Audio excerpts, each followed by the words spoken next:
Welcome to the Hall Space Podcast. It's about connections. I'm your host, Dr. Rich Hall, and this is a weekly conversation about whatever and however I see to connect things. For people who want to connect, chat, and learn a thing or two about a thing or two.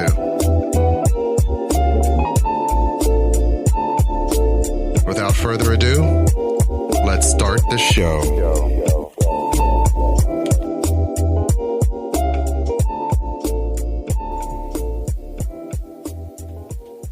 And we're back. Welcome back.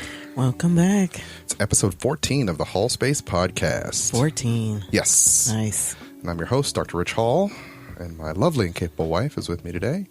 Nicole Hall. Hey yes. There. Hey. How's it going, everybody out there in cyberspace? And last week we talked a lot about the kids, and we had some topics we did not get to, so we thought we'd get to those topics this week. That is correct. Yes. So I know you had wanted to talk about the Rihanna Fenty fashion show.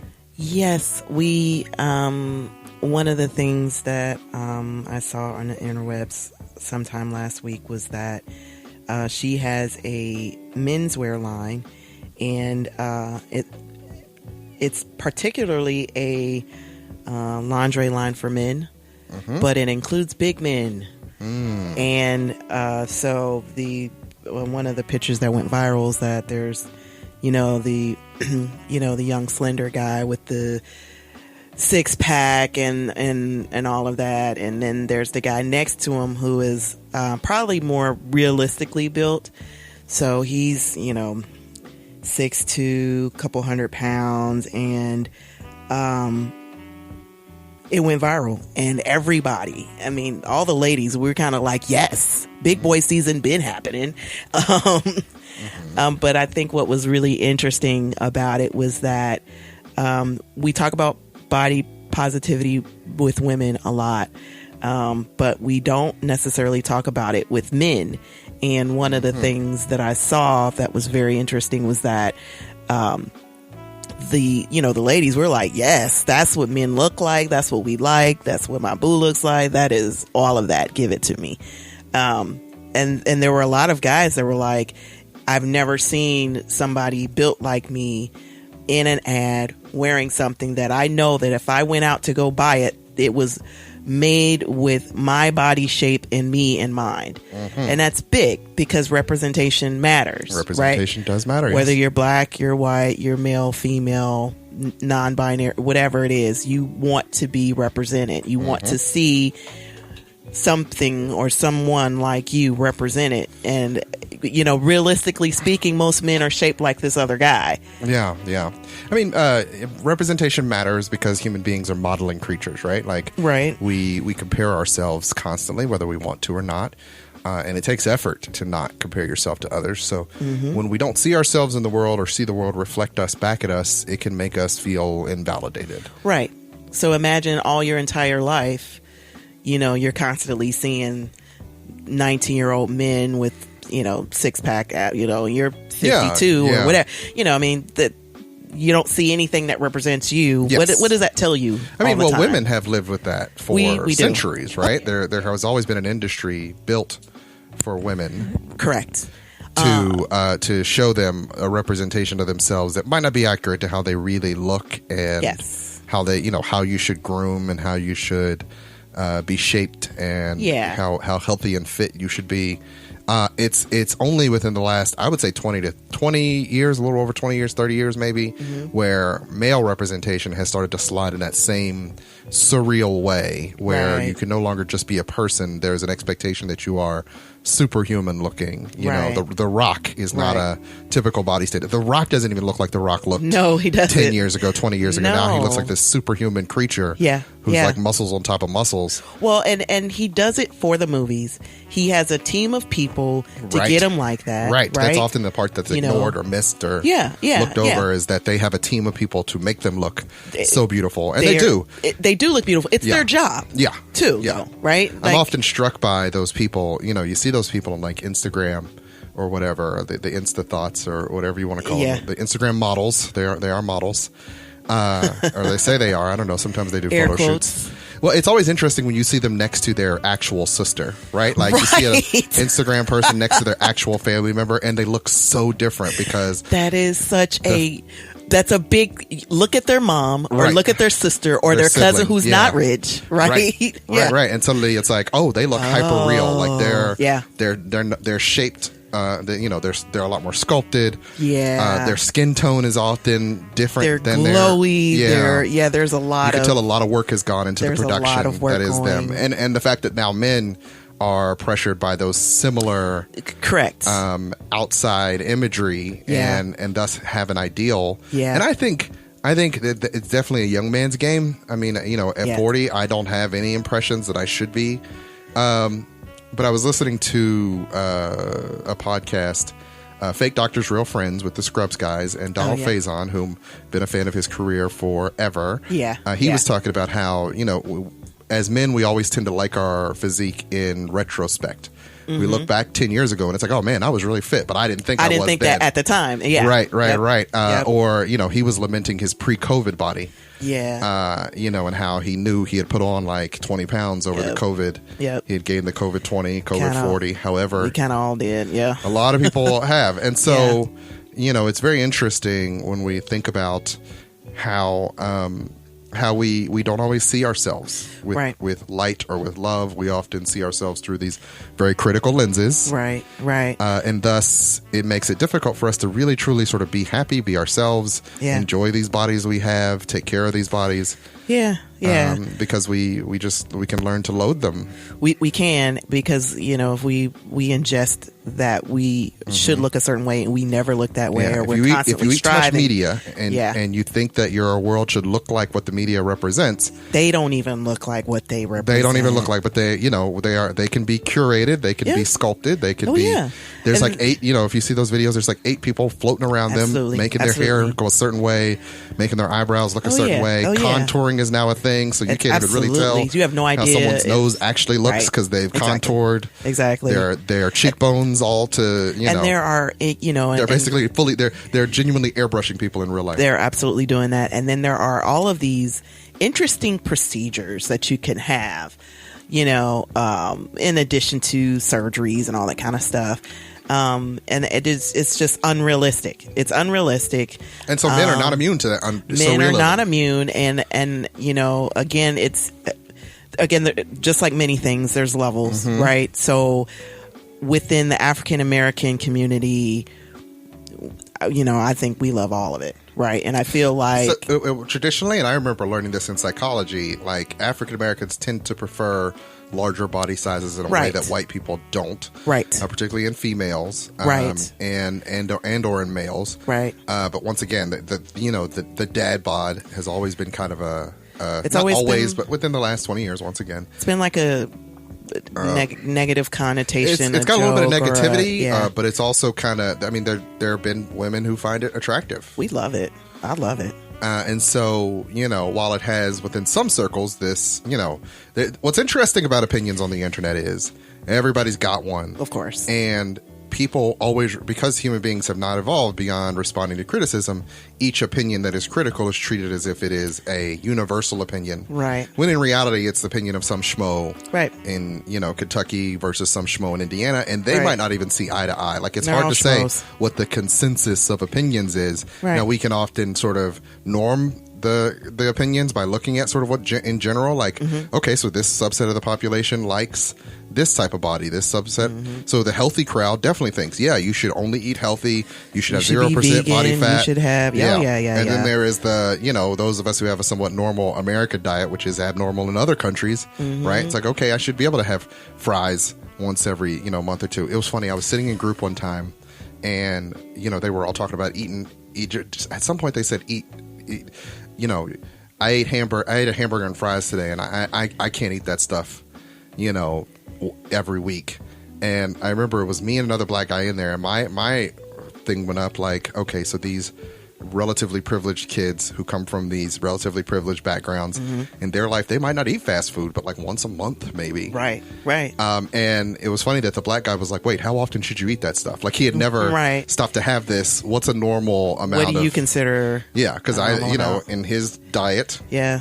And in mine, occasionally, you might just eat fries like 2 or 3 times a week. If you're a college kid, it's a 99-cent menu. That's yeah. Hey, they make it cheap and affordable. But for for other, I'm always struck by when I go to lunches at work and people are eating like blueberries and nothing else. And it's like, is that your lunch? Like you're just gonna eat peppers? You're just gonna eat peppers as a snack right now? You're just gonna pull out a thing of peppers and eat those right now? Is that what people do? Is that what they're for? Was I raised wrong?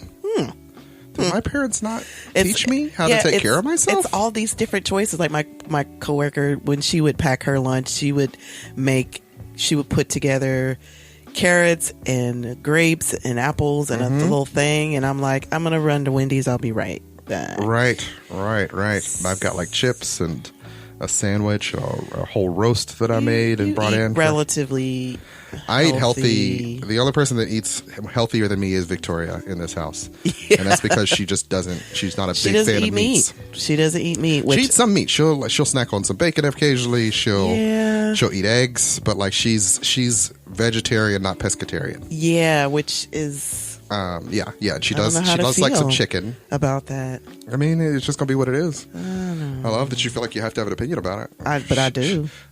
She eats what she eats. I know, but she could eat her weight in grapes and salad with croutons and all that. So I got one kid I'm raising decent. The other two, they eat like rats. They're eat all sugars and salts. They will subsist on frozen waffles. Frozen waffles and chicken wings is what that kid would eat for every meal if he could. Yep. And Richie's just honestly hamburgers and chicken nuggets and pizza. Yeah. I mean, they all like fruit though. Yeah, I mean, they eat oranges. There are orange peels literally all over my house. Yeah, but anyway, we got off topic. So, yes, guys are not immune. I always remember the study they talked about in psychology as well, where, there was this culture that had never seen American TV, and I feel like it was Samoa or someplace like that. Like this, it was a small island, and it wasn't until they took TV there. Prior to that, everybody had like larger bodies, and they were fine, and they were happy. Larger body was actually seen as a thing of status. And within like a year of getting, American or Western television and media, they started to see their suicide rates go up. They started to see body image concerns. All these things started changing. It used to be in the textbooks that African American women didn't have bulimia body image concerns. It has actually shifted in the last 10 years or more, 15 or so years, because if we're thinking about when I went into graduate school, by the time I came out, it was suddenly being added like, wait, body image stuff is showing up. Like black women are getting serious issues around their weight and their body image. And now it's even worse. Like it's now a part of like, oh, we used to think that black women didn't have these concerns because in the black community you could be a bigger size. It's now nope. Within the black community there are people who do appreciate a bigger size, but these ideals around body shape. Right. So that Coke bottle, hourglass figure is... So they're going to Mexico and getting concrete injected in their butts so that their butt is bigger. Or wearing those waist trainers that might be bad for your internal organs. And all those things so that they can get this, and it's largely about like, once again, attention. It's about... being appreciated, enjoyed by the opposite sex, being a viable sex partner, a viable relationship partner, and people who just, I was talking about this with somebody, and it's like the idea that when you're in relationships, it helps shave down parts of you. It helps you sort of learn who you are. If you're just out there looking for relationships and you never have one, or you don't have any long-term ones, then you just keep bouncing through the what person do I have to be for someone to like me? Right. And what image do I need to put out there in order to... And so a lot of guys end up having these ideals that they're supposed to be this type of guy because, then the women will throw themselves at them. One thing that guys don't know, and I'll say this before we move on to another topic maybe, I now know at 40 that I didn't know at 15, and I try to teach this to the 20-something people that I talk to all the time.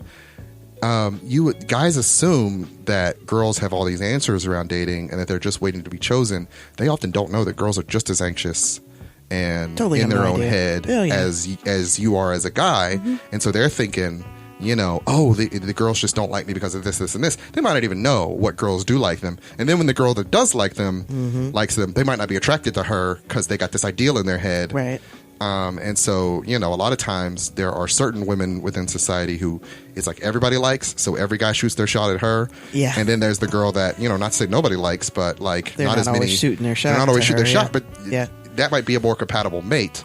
Right. But people don't go after, you know what I mean? They just assume they need to have this person who's well regarded by everyone. Yeah. It's because we have certain beauty standards. It's like, and so because they get rejected by that person who doesn't have to, by virtue of economy, even care that you're into her or protect your feelings if she's not a nice person, then they get bitter because it's like, well, no girls like me because these types of women that I go after all the time don't like me. But I'm chasing you're chasing societal ideal. Yeah. Rather than just, looking normal for compatibility, people get together and just can enjoy their life together and be fine. Yeah. But you're saying this as 40-year-old. I'm saying this as 40-year-old. I feel like I knew some of this. Yeah. As 15-year-old or 15-year-old me, 20-year-old me, I knew I didn't always like the girl that everybody liked. Yeah. I was a girl next door kind of guy. And I was the girl next to the girl. So. Right. So, nothing against Trinice. I thought she was beautiful, but it was like, she's a beautiful girl. She's a lot of trouble. But her friend who finds me funny and I can laugh together and have a decent conversation with. Yeah. I remember I was talking to my white friend, Randy, in college. And I remember he said he would never go after a really pretty girl because he didn't think he was good enough to date a girl like that. And I remember being like floored, but why would you even have that opinion about yourself? Yeah. But didn't know that I held a similar type of opinion, but not like, I didn't think it wasn't a matter of whether or not I was good enough. Yeah. I just learned like it just ends up being a little bit more trouble. And just because I think a person is like, TV star gorgeous doesn't mean I'm going to be compatible and be able to hold a conversation with them. There's definitely, a compatibility. And and that sometimes you get so caught up in that in your head. You do. You're so attracted to this person, you're not able to be yourself in a way that you can just, You're not even useful in a relationship really because you're thinking of them in this. You're not even useful in a conversation, so I can't even crack through I just think you're so gorgeous. I just think you're so great. Yeah. No, and I think everybody who has those dating stories in their teens and 20s has that. They bump up against the person they like only see them through the lens of I'm completely attracted to you, and are thus unable to get their shit together to actually have a conversation with them and even be able to give them the whole you because you're just too busy being like, she's talking to me. What do I say and what do I do? And so the idea that you should just somebody you're comfortable with, somebody you're compatible with, and have an attraction to, you need all those things to fall into place. There's so many things that need to fall in place. I remember seeing, I had a lot of crushes, and you sometimes you get an opportunity to actually meet that person, and you're like, you get some time with your crush. He's so handsome, right? But wow, yeah. Or not a lot going on up there. They're talking, and we're just not ever. Sometimes pretty people don't have to have a lot of personality. They've never had to carry. So you just salt and pepper. There's no garlic. There's no zest in there whatsoever. No paprika. yeah. I just get to be handsome and don't have to think about. Yeah. That's why it's usually like the best. I hear or read somewhere like the best people are the people who didn't think of themselves as pretty growing up and then blossomed, like the ugly duckling kind of thing. Yeah. Because then those people, they had to develop a personality. They had to like bounce off of other people. Yeah. And then it's like now they're attractive and they can be really down to earth and interesting. There's something about being well-rounded and full circle and able to be around all kinds of people. All that kind of stuff matters. And one of the things that we talk about is, of course, our daughter's beautiful. Yeah, but she's going to be very pretty. She's absolutely beautiful. But we're also going to make her useful. Yeah, we always joke about that. Like, and tough. She's definitely going to be useful and tough. She's definitely tough.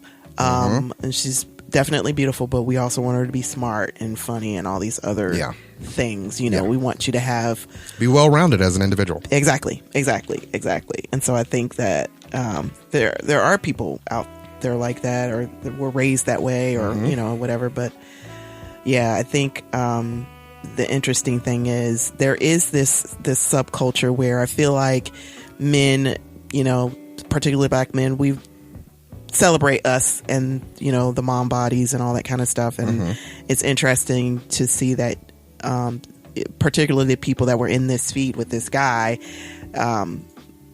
hadn't seen that sort of celebration for them.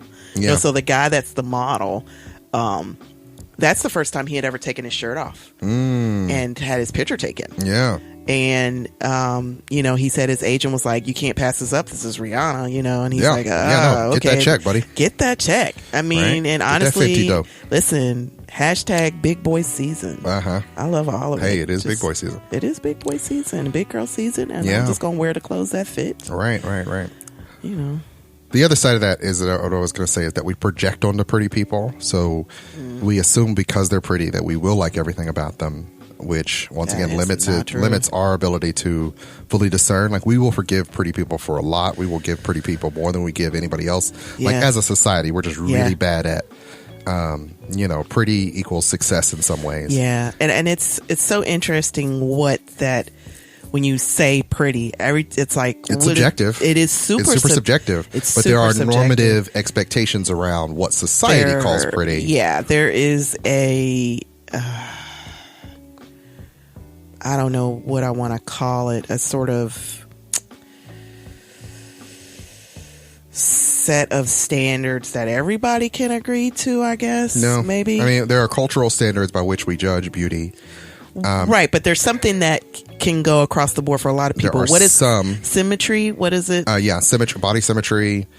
Symmetrical faces. Symmetrical faces is they one. Did the study. Hip to waist ratio is another. There are certain traits that are considered healthier, just like youth, by virtue of like skin tone and you know, the presence of wrinkles, things like that. Right. Some of that is associated with fertility. Right. And by virtue of that, through an anthropological lens, we can understand that there are some beauty standards that are considered cross-cultural, but then culture bends all lenses. Right. As we talked about previously with worldview. So, and if you think about media, it influences that. Right. Media bends. Yeah. But media often comes from, I mean, you know, a white beauty standard. Things have been shifting considerably, you know, once again, in the last 10 years, but they've always sort of held because they controlled the cultures and the media, they get to set the beauty standards. And so even though there are some, like, okay, certain hip to waist ratio is considered more attractive, a certain face symmetry is considered more attractive, you know, skin tone and things like that, then there are the ways in which that gets completely fractured once you step into whatever cultural lens you're standing in, a worldview you're standing in, and then, you know, it goes in whatever direction it goes. You know, I know Kev on Stage was talking about that on the comedy show that we watched last night. Yes, we've been watching Kev on Stage's Keep Your Distance comedy. I try to support that whenever I can. Yep, check it out. As a fan of Kev on Stage, Tony Baker's usually in those, but this week was the all black women one, and that one was amazing. It was great. And what's interesting about talking about it to you as an audience now, you can't watch it right now.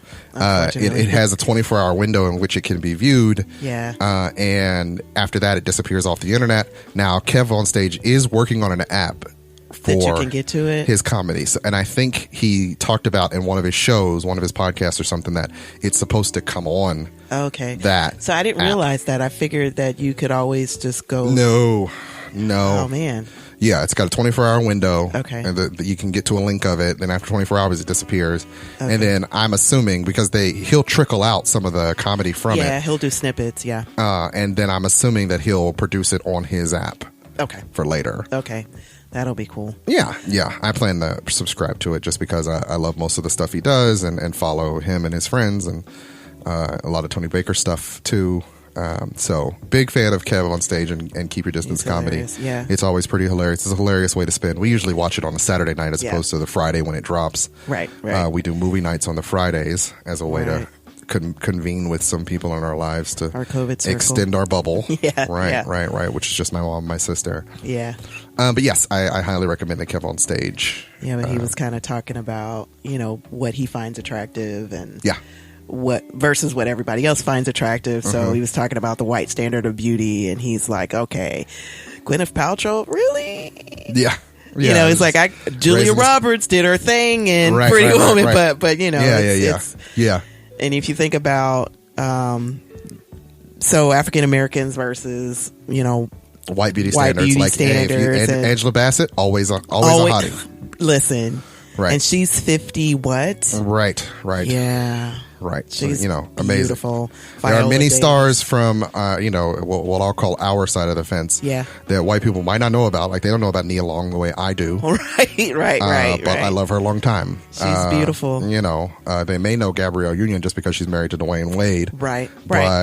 You know, showed up in quite a few white movies. But love her long. You know what I mean? Like, and you know, there are many white people who show up in certain movies and things, and I'm like, oh, is she the current? Oh, she's the okay. Yeah, sure. Hey, I mean, sure. Whatever. What's interesting is, like, I'm a professional adult now. You know, when you were when I was 20, you'd stand around with guys and talk about stuff like that. Yeah. All the time, like, oh, did you see that movie with Renee Zellweger? Yeah. And you're like, oh yeah, she's all right. Yeah. Oh yeah. Sure. But now I'm not in a space like all my coworker friends are married. Yeah. It's COVID, so we don't get to hang out and have casual conversations. Yeah. And we just never stand around and talk about what actress we think is hot. That's not a conversation I have anymore. Well, also, interestingly enough, because you're older and because you're married, I don't know that people have those conversations. So we have those conversations all the time, like who our top 5 crushes are. Like, listen, I'm pretty sure if Janet Jackson knocked on her door, you'd walk away. But I don't know anymore. You don't know anymore? I don't know. I mean, I'd have to have a conversation with her, but am I falling in love? I mean, I mean, if we're talking about like your top 5, do we need them to? Do they have to talk? Because then that's a different list. My list is different. Let me say that. Yeah. I mean, at this point in my life, I do need to be able to. I can't do this with you if you got trash ideas. Well, okay. So if you're like, I don't believe in global warming and the Earth is flat, I'll be like, what? So I constantly say this to you all the time, and I'm going to say this to you on air, okay? You're welcome. It's recorded for posterity. You're welcome, okay? Sense of humor. Cutie patootie over here, right? Yeah. You think you're going to like... Right. I'm all right. I'm all right. You know. I won't kick you out of bed or I'm just saying, you could go to Instagram and get one of them young girls, but they don't read books. But when it's over, what you got to talk about? She don't have nothing to talk about. To quote the great Fonte Colvin, when it's over, what you got to talk about? What do you have to talk about? Oh, yeah. Right. You really going to throw it all away for some chick off of Instagram? Yeah. Don't do it. Mission abort. These streets are not a game and it isn't a sport. Listen, go to bed. Go to bed. I've seen so many love stories. One shorty buried on your couch. Now she aired you out in 140s. Yeah. Oh yeah. Take your butt to bed, G. Yeah. So no, I am old enough to know that fantasy of this beautiful woman in the bikini who takes pictures isn't in it for me.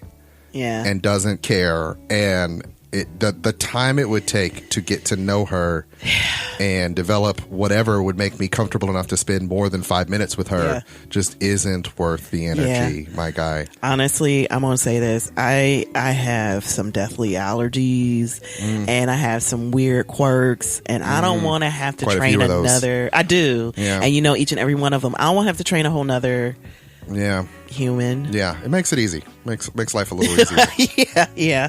I mean, you're all right too. So yeah. Well, thank you. I appreciate it. I mean, I like you. I don't work that hard at it. You know, it's flawless for you. It's very easy. Yeah. You wake up like this. I wake up like this. Nice. Just in full. Nice. Just perfection. Don't mess with perfection. Right. You're like a fine wine now, right? Yes. Finely aged to perfection. But yeah, no, I don't. So that's the interesting thing about beauty standards. Interestingly enough, I was watching a video about OnlyFans, which, you know, we could talk a little bit about that for random reasons. And it was like, the video asked the question that I asked, like, why, if pornography is free on the internet, why would you ever pay a woman for the possibility of seeing... And I don't know that you're going to give me anything that the free porn wouldn't. Right. But they do. They provide all the things that you could get from a relationship without a relationship.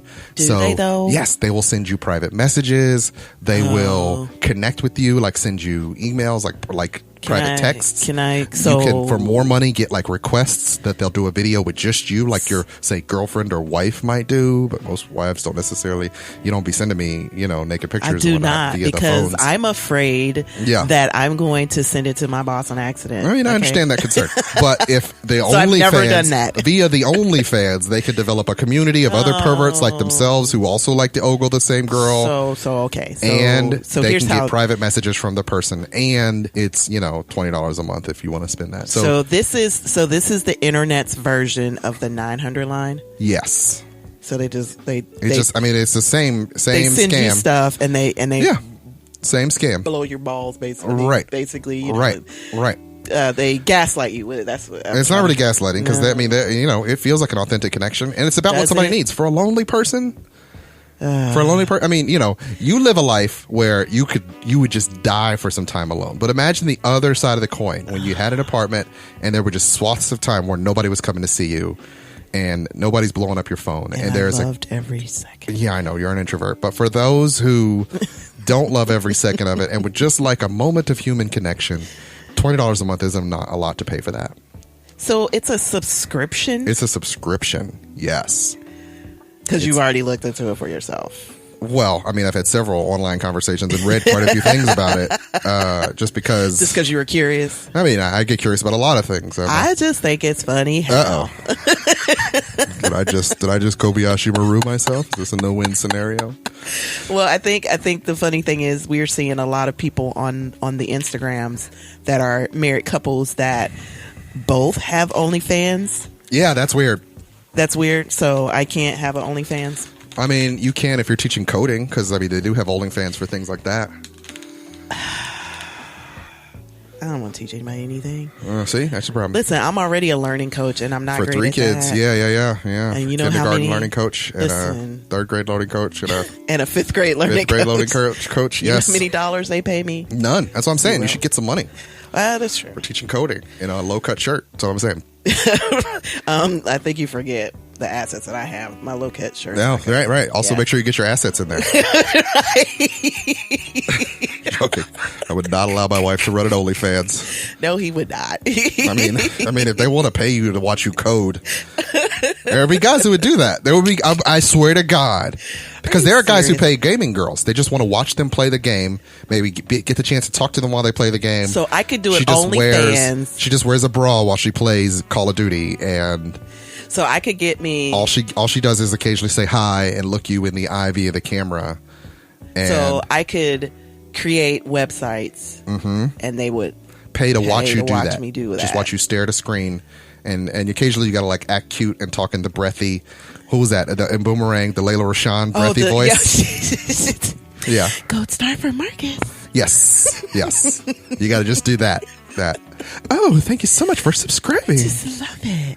Hi. So what I'm gonna do is put a grid view on the page. Grid view. Oh yeah. That is so weird. Oh yeah. That is so weird. Grid view. Double click that baby. Oh yeah. It's just what I like. We both sound like old people creepers. Get it a real good like. Write that HTML. This got off the rails. Don't forget to close that tag. Ooh, Control Shift B. You gonna build that, girl? Oh, it was successful. Oh, compiled. Oh, compiled all over the place.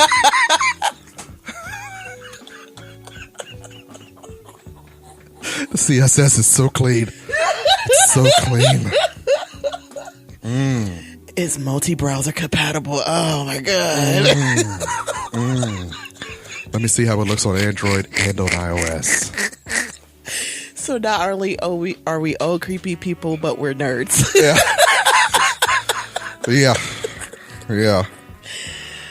Oh man. And in the age of COVID, what's been interesting is like a lot more people are lonely and need some kind of connection. So, well, if you think about it, if you're trapped in your apartment, I could not imagine.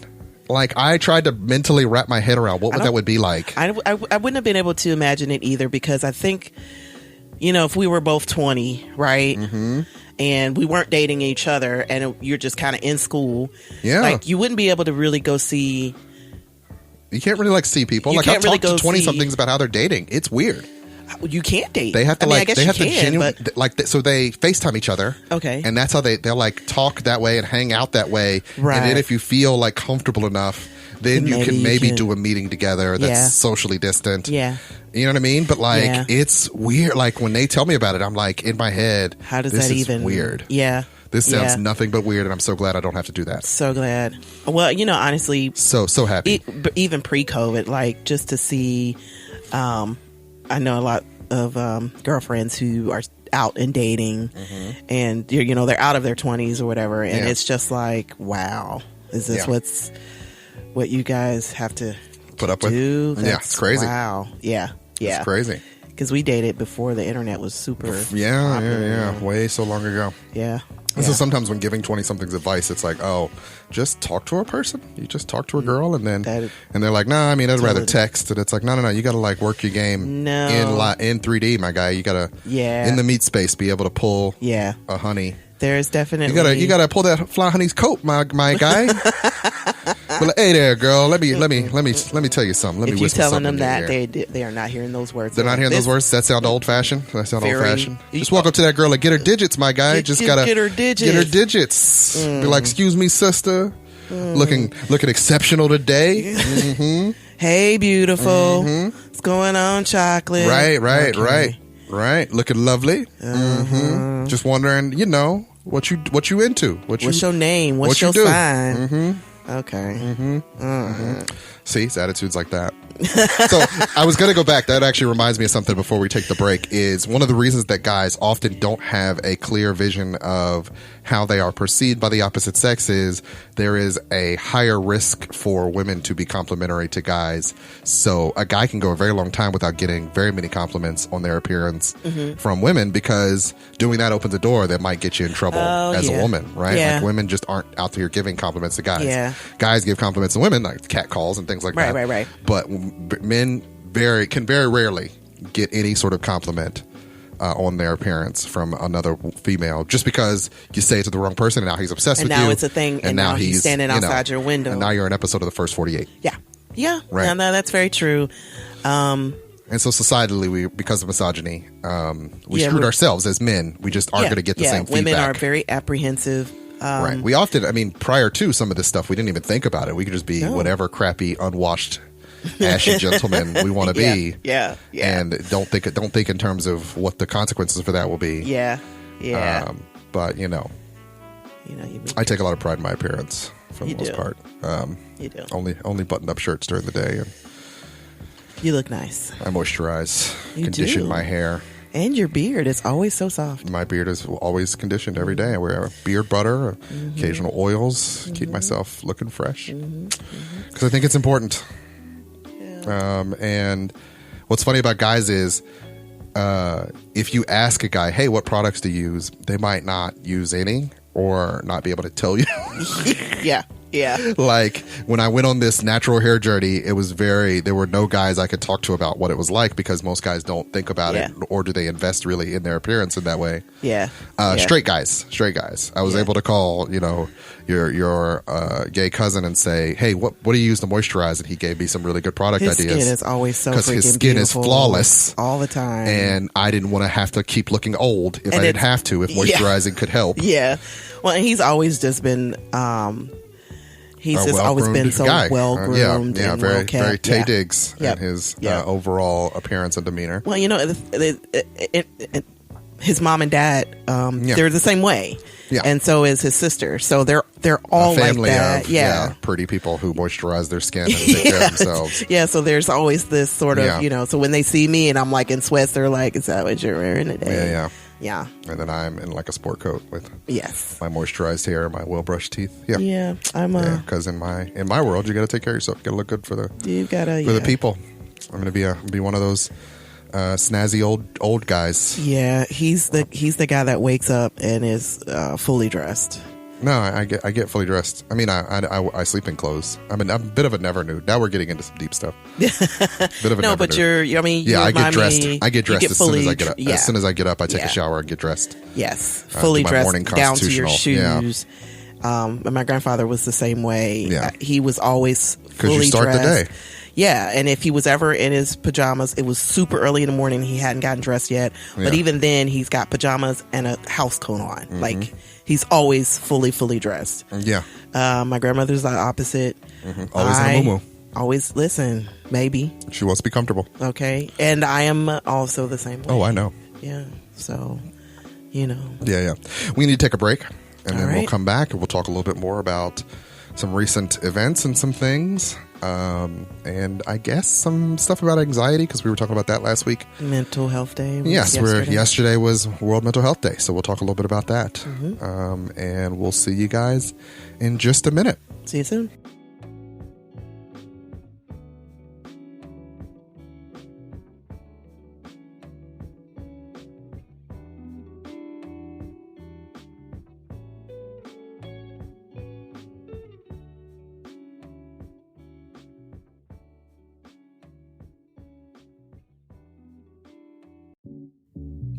So let me tell you about Anchor Podcast. It's the podcasting service that I use. Anchor.fm is the easiest way to make a podcast, and there are many different reasons why, but foremost is it's free. So you don't need to go out and buy a whole bunch of equipment. If you have a phone or a computer and a microphone, you can record and edit your podcast right on your phone or computer. So that's one major benefit, as well as the fact that they'll distribute your podcast to several different podcasting sites for you. Not only can your podcast be found on Anchor, it can also be found on Spotify, Apple Podcast, and Google Podcast as well. So you don't have to worry about going to all those different sites and setting yourself up. They'll do it for you. You can also make some money on your podcast. Say you have a podcast that only 5 people listen to on a regular basis. They don't limit you on how many subscribers you have to have in order to be able to make a little bit of change for your podcast to keep yourself going. So pretty much everything you need to start a podcast can be found at Anchor.fm. So go download the app either in the Google Play Store or the Apple App Store, or go to Anchor.fm to get started. And I guarantee you, it'll make things so much easier for you, like it has for me.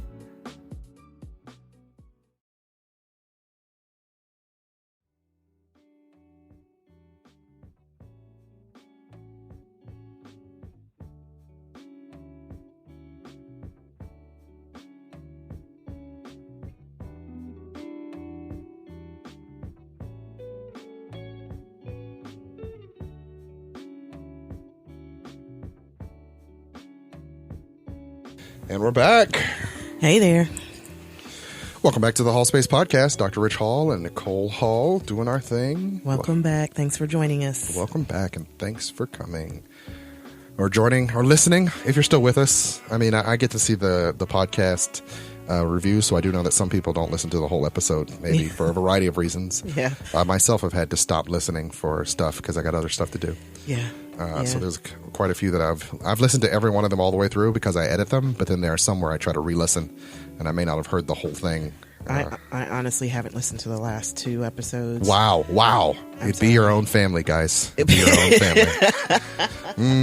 I'm telling you, these kids don't let me listen to nothing. It's like they know when I want to listen, actively listen to something. It's just... Yeah. I'm sorry. I was there when it happened. Yeah. Sure. Haven't listened to it. My bad co-host. It's okay. I don't think Terry listens to the episodes he's not in. So that's the thing about podcasts. You might create a thing that nobody listens to. I'm like a SoundCloud rapper out here, just dropping these gems. Whether you listen to it or not, now I got to be the guy who's running around like, listen to my mixtape. Listen to my podcast, Joe. Hey, check it out. Check out my podcast. It'd be skits. It's so dope. It's so dope. We'll be having great educational conversations, dropping these knowledge darts. Right. Right in your cranium. Got skits. Mad pressing funny. your mind grapes. Okay. Out here, giving you that straight up knowledge, son. Okay. And nobody cares.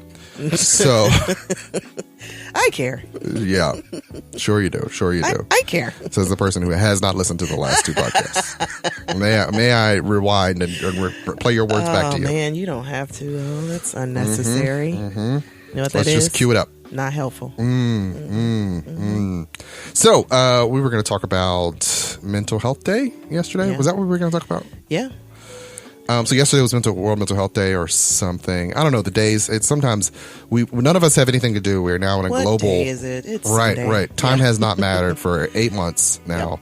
Yep. Going on 9. I barely know that it's October. It feels like September rushed through, and there's so much stuff happening in the world. It feels like they're trying to pack everything into the last 4 months of the year. And we're just not sure that we're not going to wake up to literally a blank space. Like all of reality will shut down on December 1st. And so in the face of that, or December 31st, on New Year's Day, it'll, the ball will drop and then nothing. It's like one of those movies. It's like The Matrix where he just steps into a white room. Yeah. And it's like, so what just happened? We're all the reality had to reboot. Right. Because it was just getting way off the rails. Like the programming's bad right now. I don't know what's going on. You have to unplug it and plug it back in. Right. Or something. Can we get tech support down here to reboot our reality? Because wow. It's a bit much. And even then, me being the weirdo that I am, it could actually get worse. It could actively get worse. And so it is a time of a lot of anxiety for a lot of people in the world. And so it's very telling that, World Mental Health Day happens on 10/10/2020 because it's a really good opportunity to stop and reassess where you are mentally. I always tell people that stress is pretty much anything that happens to the body. So both the good and the bad is stress. So when we look at like the things that are the most stressful, it's often a list of things that could be the best thing that could ever happen to you, but also the worst thing that could ever happen to you. So a death in your life or losing your job, but also getting a new job or moving into a new home or getting married, all those things, or divorce, right? Like, so all those things lead to a considerable amount of stress, be it what we call eustress or distress, right? Eustress is what we consider the stress from the good stuff. Distress is the stress from the bad stuff. We're in a weird time right now where everything feels like stress because a part of our internal mental RAM is also processing a pandemic. Yeah, because everything's unknown right now. Everything is uncertain. So a lot of things that we considered to be stable in the world are now up in the air. And so it's a little bit like gaining your sea legs. And even after 8 months, 9 months, there are a lot of people who we got the COVID anxiety, the COVID fatigue. Right. We're a little worn out from the stories. We've got a president who comes with daily headlines. So that becomes overwhelming as far as what's going on in the government. Like I've said it before, I look forward to the day when we have a boring president again who just doesn't gain this much media attention. Right. And I can go large swaths without hearing. I can hear there was something happened. There was a speech in the Rose Garden today as the president welcomed, the leader of Dubai and they exchanged keys and now, or they exchanged some fruit and he gave him a pet lobster and now, everything's fine. And I'll be like, oh, that doesn't matter in my life at all. And not, Rose Garden was the center of a super spreader event wherein the pandemic that's been affecting all of us showed us that the government officials themselves weren't immune. I said this a couple of days ago, but we are genuinely living in a horror movie. That beginning montage in a horror movie where society kind of falls down and you're like, how did it get so bad? If you think about like the movie 28 Days Later, where the guy wakes up from his coma and it's like, how could the world have gotten that bad in 28 days? We are now 8 months into a pandemic and the president has COVID and is still not wearing masks to places, going out to and speak to making people follow him around unmasked. And okay, so that's how society falls apart. Like in the montage, it's the picture of the president who now has the deadly virus throwing hats to his supporters. Like, because that would be in the montage. Taking his mask anytime that I've ever thought one of those movies was possibly not realistic, I now know, oh crap, I was wrong the entire time because I didn't understand humanity. You were wrong on a base level. We were wrong. If this were a worse thing, if this were truly a zombie infection, well, we would be it'd be The Walking Dead. We'd literally be living in huts and shooting our neighbors, I guess. Fortunately, we're not there as a society, and I'm going to back away for a second from my apocalyptic assessment and talk about just the effects that this takes on a person mentally and emotionally. It wears you out.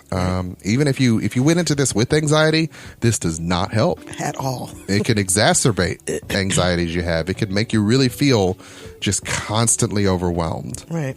And that thing that we always have that is sort of attuned to stress just gets turned up to 11 because, like I said, there's a part of your RAM that's always thinking in terms of pandemic. Like anytime you think, well, let me just go grab, oh no, I don't go to the stores like that anymore because pandemic. Let me call up a friend. No, can't.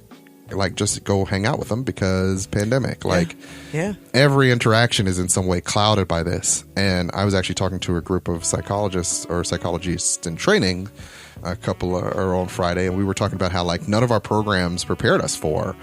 Normally, like, we're talking to clients and they're in stress, and we have our own stuff going on, but you learn to shut that door because you got to deal with what their thing is. You gotta do we are currently in a thing where everybody's having a shared experience, and we are trying to, like, stay clear-headed, and you know, they're telling you about their concerns, and you are not supposed to be thinking about how that triggers your own personal concerns. That's something we call countertransference, when their stuff brings up your stuff. It's incredibly hard, though. It is incredibly hard when there is a global thing happening. And one of the students in there said she's just tired of talking about it at all, in a way. Like, her class always leaves like 10 to 15 minutes at the beginning to talk about it. And she's like, I don't even want to talk about COVID anymore. Yeah. Which I can understand. I've definitely been in that place. And even in this podcast today, we spent the first 30 minutes not talking about it. Yeah. Only to loop around to it because it's just so enveloping. Yeah. We say that before every call, like, okay, we don't really want to talk about politics, and we really don't want to talk about COVID. Right, but because those things take over your whole life, it comes back to it. Yeah. So some of the things that I'll talk about in this next 20 minutes will just be, you know, recognizing when stress is overwhelming. A lot of times what people are tired of hearing is, well, just like take a walk and get out and try and do something to relax yourself. I'm what's called a DBT therapist, so that's one of my training models that I or theoretical orientations that I use, that I've been trained in. And DBT talks a lot about dialectics, which is like the idea that we can have extremes of thought, and that in some ways our thoughts and feelings can be sort of in different camps, and in some ways diametrically opposed to each other when we are truly struggling. And we can know things intellectually, but we don't always feel them emotionally, or we could feel things very strongly and our intellect hasn't caught up yet. And when we get too out of balance, that's when we find ourselves being completely overwhelmed. And so a lot of this stress can really cause us to be like, we know things, you know, taking a walk might make you feel better, but you just don't feel like it because you feel so overwhelmed by everything going on. Yeah. Or, you know, if you clean up your room, the order that'll be brought to your environment will help you be more clear-headed. But where are you going to find the motivation and the energy to do that? Yeah. Right. Sounds like I'm hitting a nail over there. Story of my life. Right. Is you know that there are things that you can do. I know that there are a specific list of things that will give me what I need to get over, to get through my anxiety. But there's this hump that I always have to get over to get to the other side, to even try it. Yeah. To even feel good enough to do it. Does that make sense? No. So it makes perfect sense. I know that I love to run. Have I run? No. Yeah. Because then my brain starts going to, okay, well, I gotta get my workout clothes. Are my clothes clean? All the clothes are dirty. I need to go downstairs, do the laundry. Oh, the floor is wet now. I need to mop the floor. I need to get the clean clothes. What was I starting to do? Right. You know, and being in your personal environment for so much means there's so much around that. There's always something that can be done in your home. You never hit a point in the home where there's nothing that can be done. Right. And so when you're here 24/7, right, you're constantly reminded of it. You know, it's not like I can go downtown, do my job, pick up the kids, and then put my workout clothes on, and then exactly. Because one of the things that really worked for me was I would get home, I would put my workout clothes on immediately. Yeah. And then I knew, okay, I got to spend this 30 minutes on myself. This is what makes me feel better. This is what helps with my anxiety. You know, the kids knew that this was my time, you know, and it was right when I came home, and you don't have those boundaries anymore. And so it's so much harder to do. And so we do take walks. You know, my mom loves to walk. Yeah. The kids love to walk, but even sometimes it's hard to just get out of your routine. Yeah. And when, you know, don't nobody never know where their shoes are. Oh my God. So it's like everybody trying to find their shoes. So it takes like 20 minutes just to get on the walk. Just to get out on the walk. Which we're only going to take for like 30 minutes. You're only doing the cul-de-sac, man. It's not. Yeah. Maybe loop the block. Maybe, yeah. If you got it in you. Yeah, so I mean, it's hard to gen up motivation, and it's hard to sort of, once again, keep your mind feeling as if you have control. And anxiety is almost always about control. Anytime you're struggling with anxiety, I often tell people, recognizing that it's often an attempt of your brain to have some sort of control. As I talked about last time, your brain is a pattern recognizing problem solver, so it finds itself looking for the places where it thinks it can control.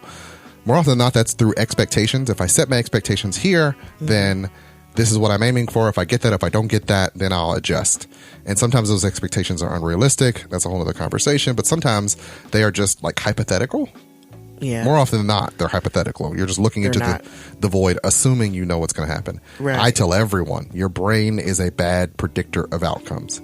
If it was ever a good predictor of outcomes, go straight to Vegas and play the slots and play the roulette wheel, because then you're going to make some money. But in reality, the entire gambling industry is built off the idea that your brain is a bad predictor that will think it knows what it's doing and even invest in outcomes that will turn out to be completely illusory, right? There's nothing there, but we think we can.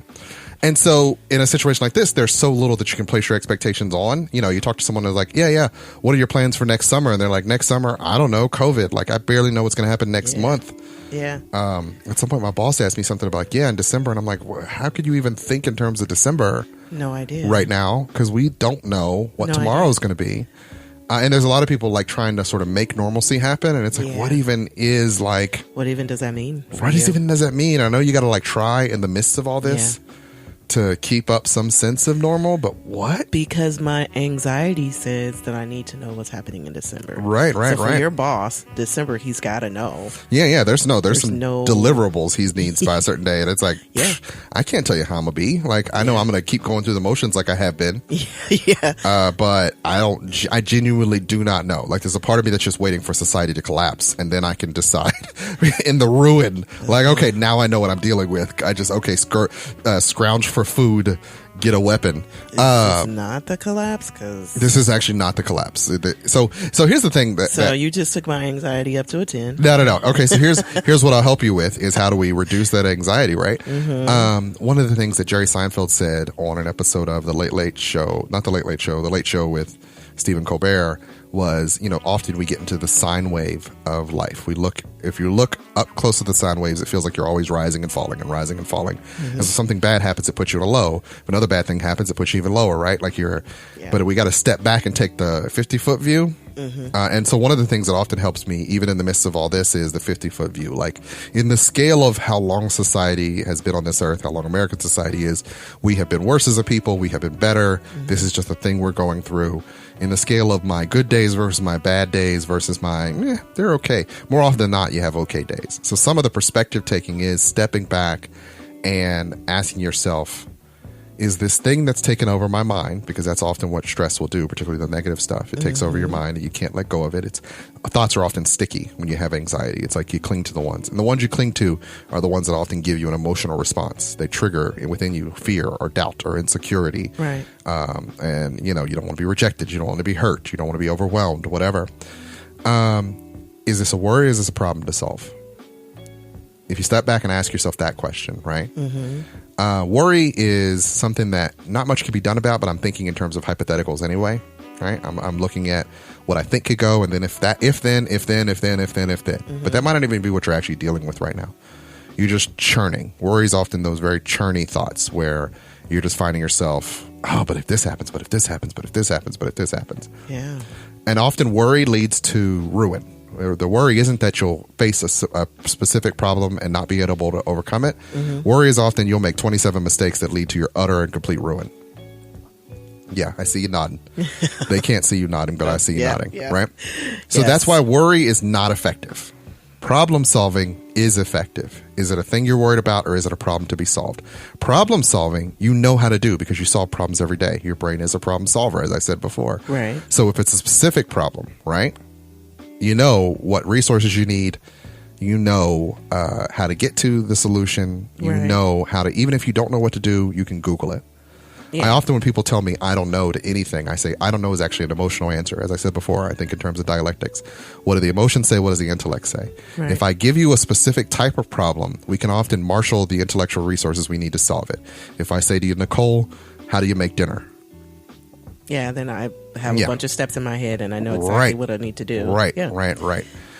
But if you get into the worry about what are you going to eat next week, I don't even know what I'm going to want to eat next week. Or right. Because that's a more abstract problem than solving what's tomorrow's dinner. Right. You're just going to go tacos. You're not going to worry too much about it. Once you start making the tacos, you're not going to second guess, should I have made tacos? Yeah, no, because you're in making tacos because we make a lot of assumptions all the time that the steps we take to solve a problem is going to be the right solution, and there's nothing to be worried about. Right. We don't have a lot of. You might be emotionally invested in tacos, like you love them. They'll bring you a certain amount of joy and pleasure. Yeah. So I'm really looking forward to tacos now. But you're not going to second guess it. Yeah. Because it just doesn't trigger anxiety. Right. Which tells you, as a creature, there are certain things you can do and are capable of doing that don't trigger anxiety. Yeah. So you need to remember that when you're facing the other things that trigger worry. Is this a worry? Is this a problem to be solved? If it's a problem to be solved, then what are the steps I need to take to solve it? If it's a worry, I got to let that worry go. I put it on a shelf. I can bring it back up. I mean, maybe you're worried about, like, I talk to students who are, am I going to college or not? Am I going to grad school or not? It's like, yeah, that's a worry to be solved, but first you got to get through this school year. Yeah. So you can put that on a shelf and come back to that later. Yeah. Right? There are multiple steps before you get to that point. Right. As I said, often when you're considering ruination, you're thinking, I'm going to make the 27 decisions that are going to cause me to be ruined. You're not thinking in terms of, but if I problem solve each step, then even if I got to mistake number 4, there's a good chance I could correct it. Mm-hmm. Right? There's still an opportunity. There is always an opportunity. Once again, stepping back away from your life and not just in the sine wave, but looking back and seeing the whole frequency. Right. And so even with this, it's not just what do you do in the moment to help yourself feel better about COVID. You should really do some of those things and try and add things to your life. I just got a scent diffuser. I've got some really nice scents I'm looking forward to smelling in my room. Mm-hmm. Some of that's because the cat's litter box is outside the door and he's a very pungent. Kittens are just male cats, man. Even when fixed, he's got it stings the nostrils.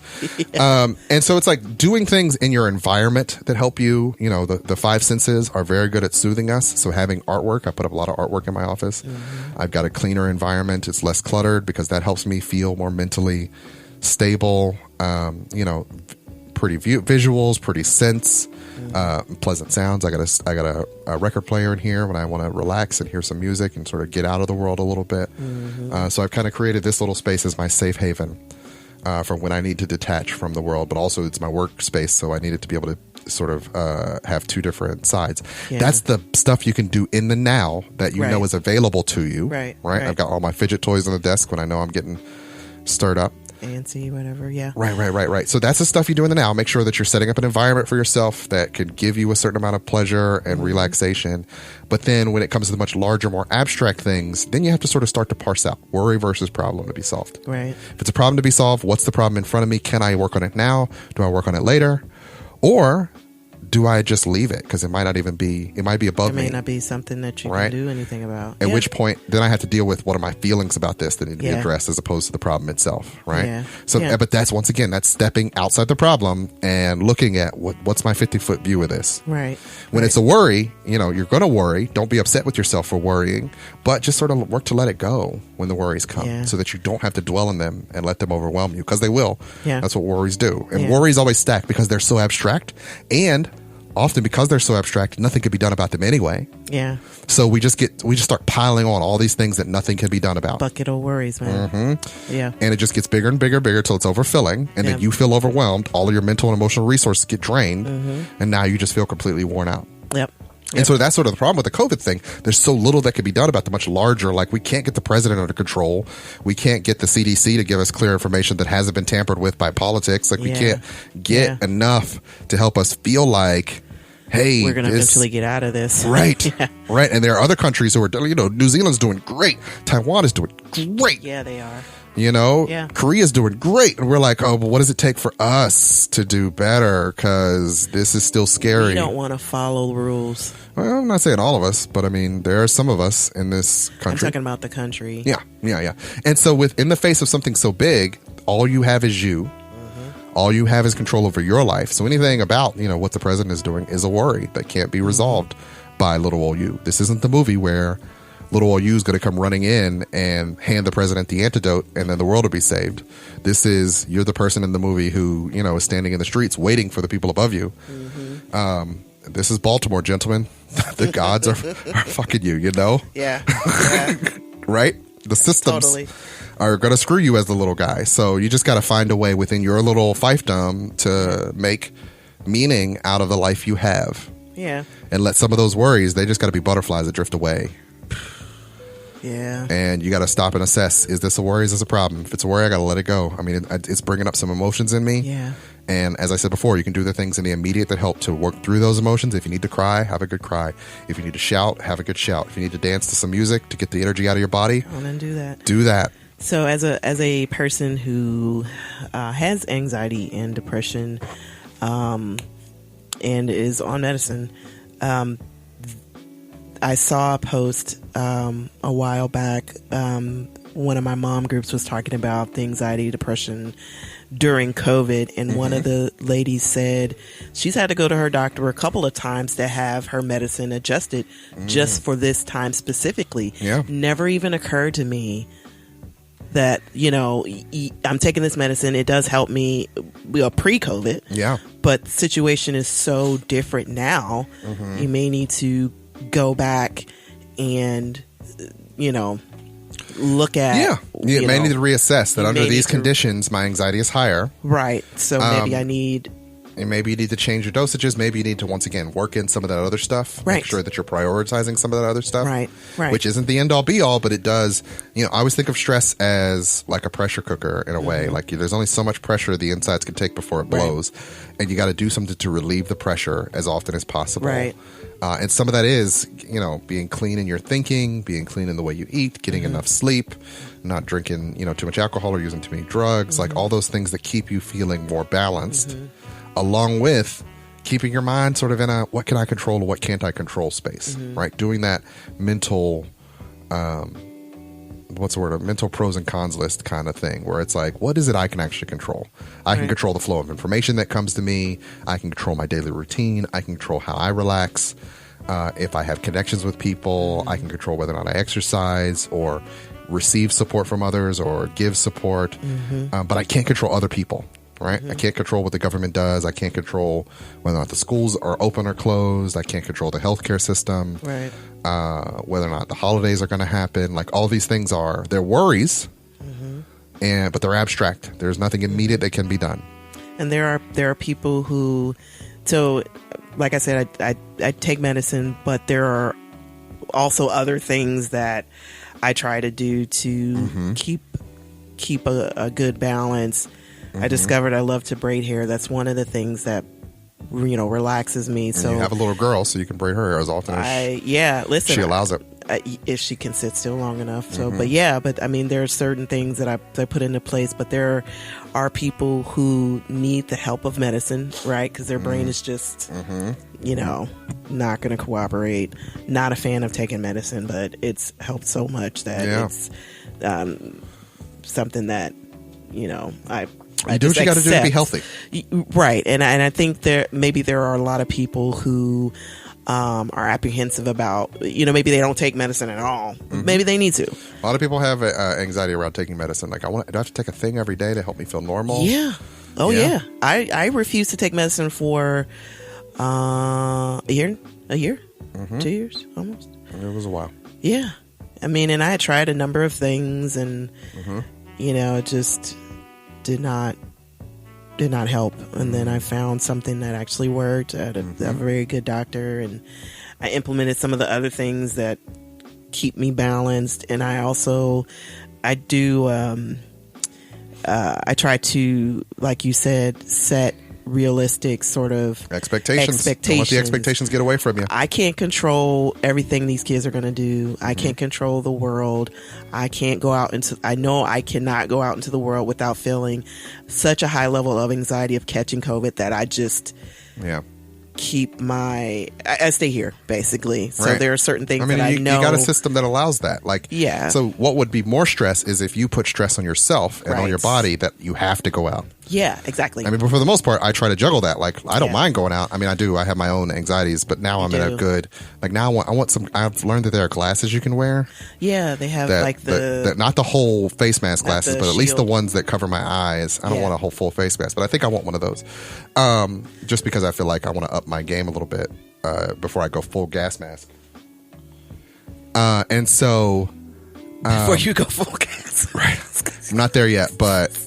I am thoughtful. It's okay for me to go out into the world and bring things back once a week. You are pretty thoughtful about, and you have a better process too. Yeah, you're very good about the masks and meticulous. I'm good with routines. Yes. Yep. Man, I went to the store today and I was like, "Did I wipe my hand? Let's just do it again. Let's just antibacterial my hands again." I think I did it like 3 times after I came out of Sam's. But so it's.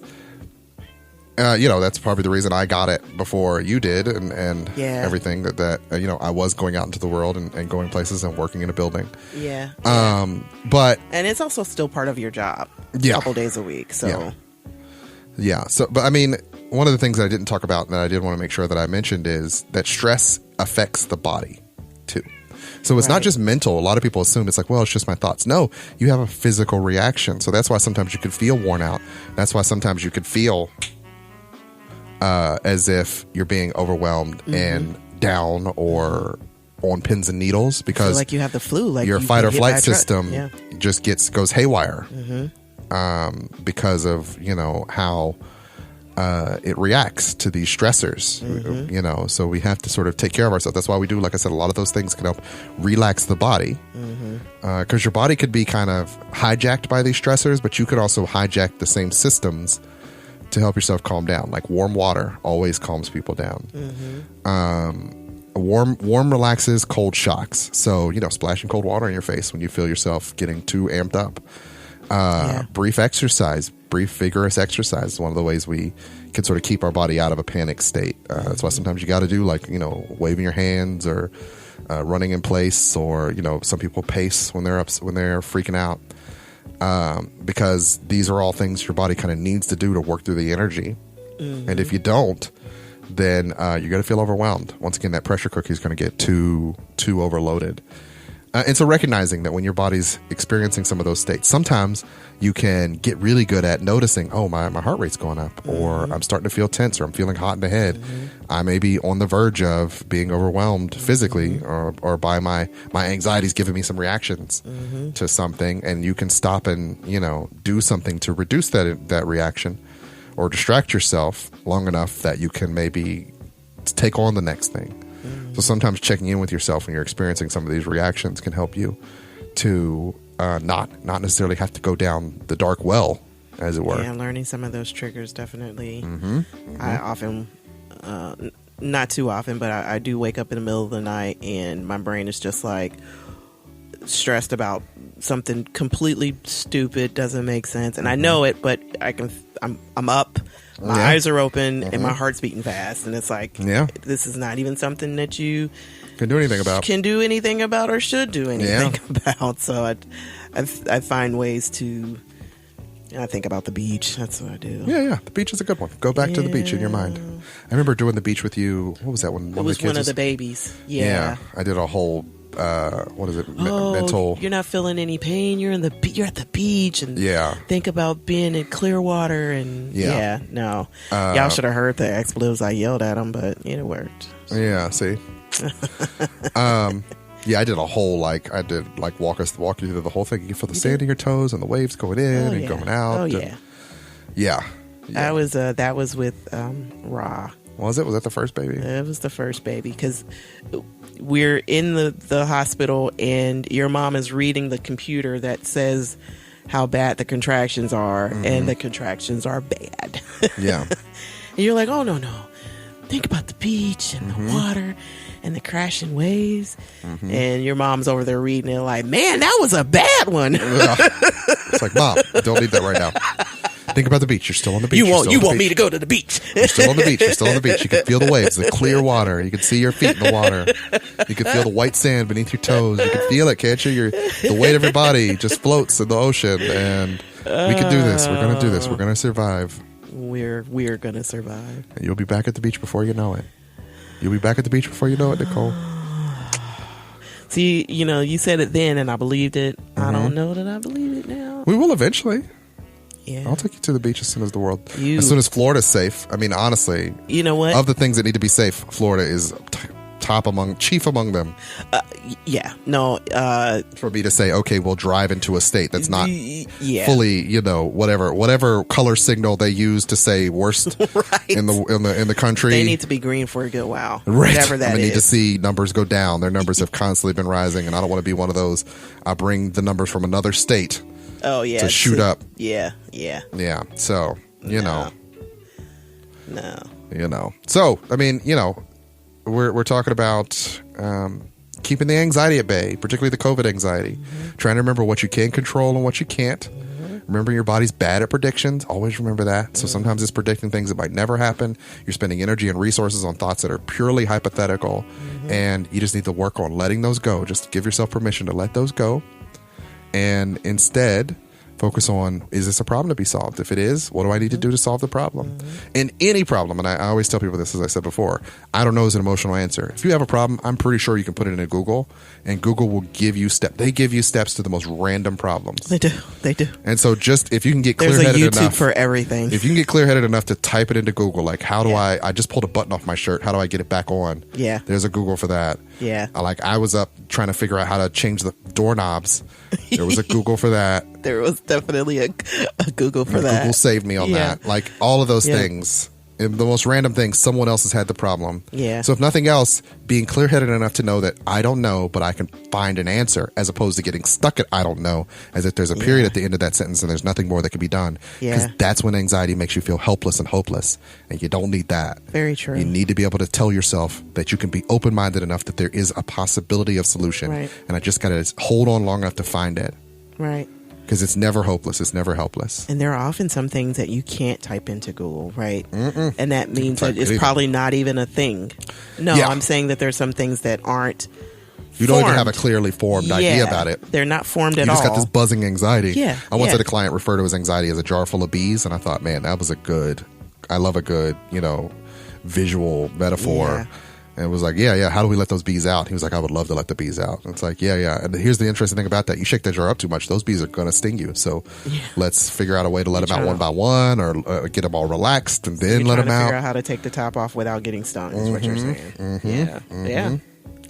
Yeah. So, let's figure out how to let those butterflies out, and that they don't have to be, thoughts. I always like the thoughts butterflies metaphor. Because, it seems like a lot of activity, a lot of fluttering. But if you let them out, they can be very beautiful. You step back and look at them. They just want to get out and go away. That's really all they want. They just want to escape. Yeah.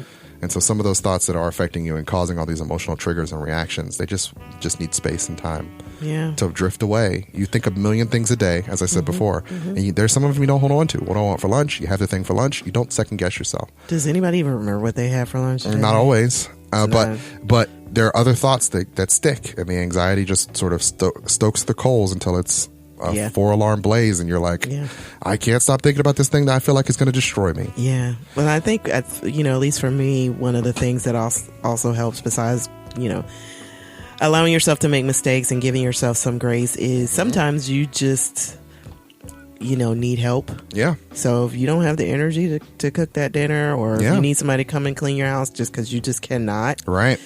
If you can afford it. Yeah. I mean, and that's always the thing. It's like, I don't want to spend the money to do that. Yeah. But if you can afford it. If you can get help from some people. That's another thing that is a struggle, and I'm willing to admit this right here on air. Everybody's going through this. So I've had quite a few people say to me, I want to call my mom, but she's going through her own thing. Yeah. Now, the other side of that is, yes, everybody's going through things, and they may not have the same bandwidth they might have had at any other time in your history together. It is important to remember that helping people helps us. True. So sometimes us being there for that person and then allowing them to be there for us helps us both carry each other further than we would have gone alone. Right. So reaching out to people may feel like it's burdening them while they're already themselves overwhelmed by things. Right. It does actually help both of you. You can mutually help each other by being there for each other in that space. Right. I have a great group chat going with my girlfriends and my cousin, and we honestly just getting through this time and it's just been so incredibly helpful. We talk about serious things, we make jokes, we send memes, we do a little bit of everything, and it's nice to have that little we call that asynchronous support. So the group chat is great because you don't have to always be on at the same time. Right. You can drop a meme in there, and then when someone is available, they'll send you something back. Yep. And that means you're constantly in a flow of contact. Yeah, and there's no pressure there's no pressure like a phone call where you got to be available at 7 p.m. on Friday. Right. You got to be on, and you got to be active at the time and available mentally and emotionally. Right. But instead, just when I'm available, I'm available. When I'm not, nobody has any problems or frustrations. It's so free flowing because there are often times where one of us is working late and we don't get through all the 30 messages until late that night, and and that's fine. We're just kind of reaching out, checking on each other, and it's just a nice reprieve. Yeah. All of my group chats are mostly just memes. People sending memes back and forth. I like memes. Memes are good. Yeah, it's fun. So I think that's a good place to wrap it up. We're at an hour and 20 again, but some of this is going to get chopped down. Yeah. I was hoping we could keep it to a certain... We're trying to keep it an hour. We're trying to get as close as we can back to the hour. We are obviously not good at that. 120 seems to be the pattern that about we standard. have. And that's before I add all the encores and the cold open and all that. Right. So thank you so much for listening. I hope everybody out there is, I know you're stressed. I know it's a lot, but you can do this. I believe in you. And that means that you should believe in you too. Yeah. And what I always say to people is we're very hard on ourselves. We are in many ways our own worst enemy, but try to see yourselves with the same light of love that you give to others. Right. Give yourself some of that love. Try to give your best people. self that you give to other people. Yeah. So yeah. If I can offer you anything for the week, it's try to continue to sort of be forgiving of yourself and see yourself with the same light of love. Mm-hmm. And with that, we're going to wrap up the Hall Space Podcast, episode 14. Shout out to our Gold Star members, Regular Speak Kaya listeners. and Chris Reese and Natalie and Angel. Yep. Thank you guys. We really appreciate it. Mm-hmm. It's about that time, huh? Yep, it's about that time. You know what the music means. You know what the music means. Our time is up. I say good day, sir. I say good day. The Hall Space Podcast is brought to you by Hall Productions, LLC. Show notes and credits can be found at our webpage, thehallspacepodcast.wordpress.com. Any questions, comments, or concerns can be sent to us at thehallspacepodcast@gmail.com. The show is written by Daggerpin Davis. Music is curated by DJ Cabal. The show is produced by Chuck Jones and recorded at Slash and Trash Studios. If you like what you hear and you want to hear more, please be sure to like, share, and subscribe. And I hope you all have a good week.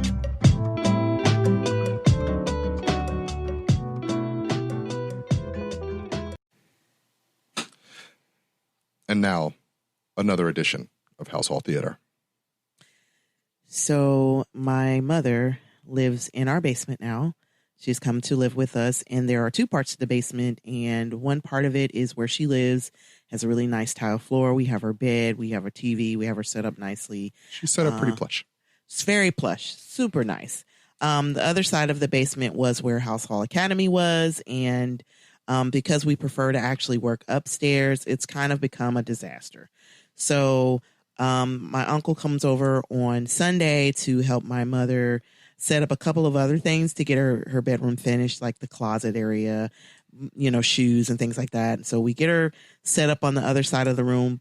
Her side of the room looks nice. The other side of the room looks like a disaster. Mm-hmm.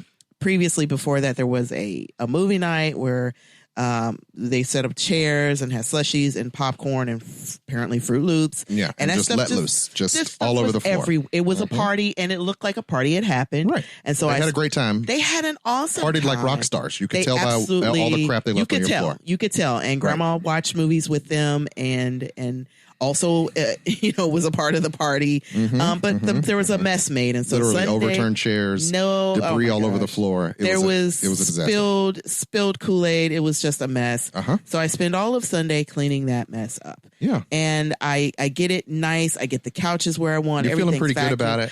Feeling great about it. I don't think I ever actually saw it fully clean. No, I meant to make it down there and didn't make it. Yeah, I think you missed it, but it in its prime. Yeah. Yes, my mom's side of the bed, her bed is made. This other side, I sent a picture to my uncle, like, okay, I finally got the basement, like I like. And so not a day later, I go down and the kids are down there. Only took them a day. I go down there and it is a full-on mess again. And there's stuff not 24 hours later everywhere. There's 24 toys hours everywhere. And I thought I hid those toys, but clearly not well enough. So there are toys everywhere. And I go down, I'm fuming. Because, my mom has to live down here. There are the Value City furniture guys are coming to fix her bed. And she has a caseworker and a psychiatrist. And, they need to see that she's living in a nice, stable area. And they are making this look really bad. So I'm down there and I'm like, holy cow, I'm going to murder you guys. You have made a mess. And our oldest son, Richie Alexander, says, "You're going to murder us? Really? With what weapon?" I mean, it's an important question. Is this a knife fight we're talking about? Is this a gunfight? Well, and the interesting thing about that is Daniel and I had just finished playing Clue. So it's like, in what room with what weapon, who did it? Right. And so Rob's like, so with what weapon? I'm like, okay, no. Black Nicole with her bare hands is going to murder 3 small children. I'm just frustrated. And so I step back and I'm like, no, okay. Great vengeance and furious anger. Listen, I'm sorry. I don't mean murder you. I'm just going to chip you to China because there's stuff because I keep finding stuff as I'm cleaning up. Yeah, they're relentless in how well they clean. I'm like, I'm going to put you in a box. I'm going to put all 3 of you in a box and I'm going to ship you to China.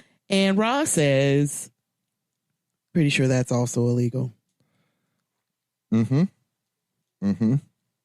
Yeah. So he has your number. He totally has my number because what do you say to that? Right. Right. I'm just going to clean my basement and be done. This has been another episode of House Hall Theater.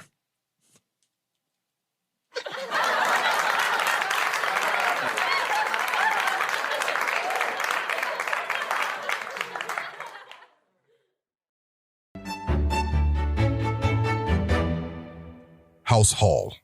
We rise brilliantly.